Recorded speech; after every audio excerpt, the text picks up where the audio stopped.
तोड़ बीमारी है, तोड़ चाल चलनी है। हे वो अक्षमित की राजा दूरई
बुद्धि नहीं छाना जा जी दुनिया में कोढ़िया किला सिंह लागे छे बांझिन के राजा प्रोछ लागई है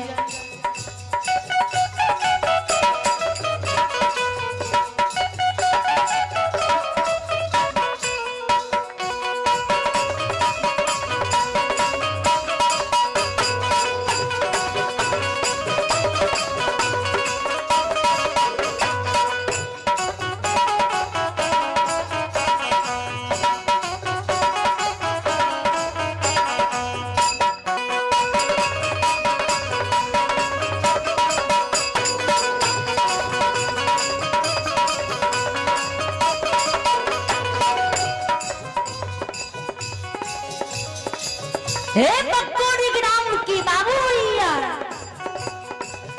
गौर से सुन में विचार करबे जुतिवना जी के राजा कोढ़िया की लसिंग लागी बांझिन की प्रोछ लागई है तू जे हमरा शरीर में भीड़ रहलो है तू जे हमरा भर भर पांच पक करके हृदय लगा रहलो ये कोढ़िया घाव राजा बड़ा खराब हुई है कोढ़िया लसेंग राजा बड़ा खराब हुई है भगवान ते हमरा दुख दनई है हमने राजा चाहे छी जे हमरा संग की दुख कियो मानव के हुए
होशी बकिया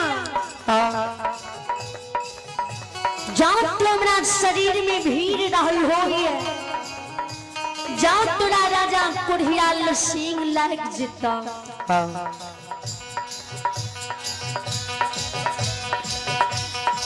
तोरा शरीर में जो लसींग लागता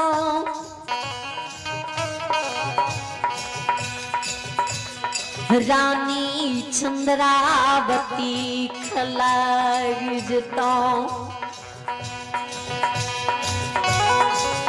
जाओ रानी चंद्रावती के लाग जता तो तोरा बाल बच्चा के लाग जता जाओ तोरा बाल बच्चा के लाग जता तो राजा पूरा फैमिली पूरा खानदान में कोढ़िया लसेंग फैल जता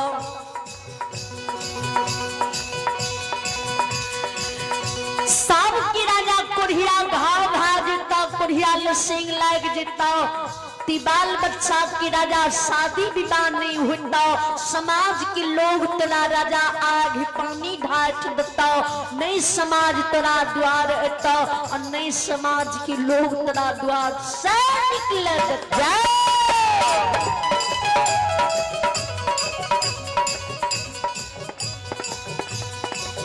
नहीं समाज तोरा द्वार नहीं तोरा समाज द्वार पर जाए देता नहीं समाज के लोग तोरा घर से बाहर हुई देता तू राजा ई नहीं सोच रहा हो जे एक हमरा कारण से पूरा फैमिली की जिंदगी बर्बाद भा जेते ई जानती हुई राजा तू हमरा शरीर में भी रहल हो हमरा भर भर पांच के हृदय लगा रहल हो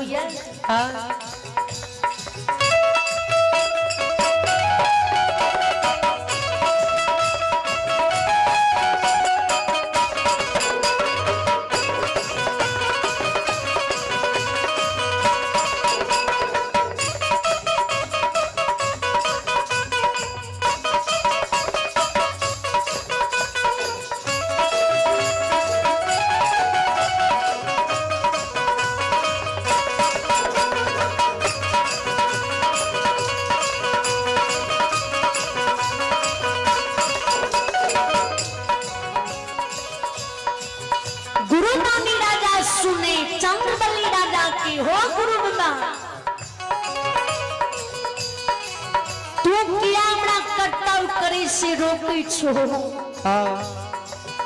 हमरा कोनो डाढ़ नहीं छै जे हमरा कोढ़िया लसेंग लाग जेतै हमरा बाल बच्चा हमरा कुल खानदान में लाग जेतै समाज हमरा द्वार में ते हमरा आग पानी ढार देते हमरा डाढ़ नहीं होय छै हमरा कर्तव्य करे से गुरु बाप तू नहीं रोका तोर सेवा करे से गुरु बाबा हमरा नहीं रोका तोरा लिए कोढ़िया लसिंग ये ए ओ गुरु बाबा हमरा लिए अछमित में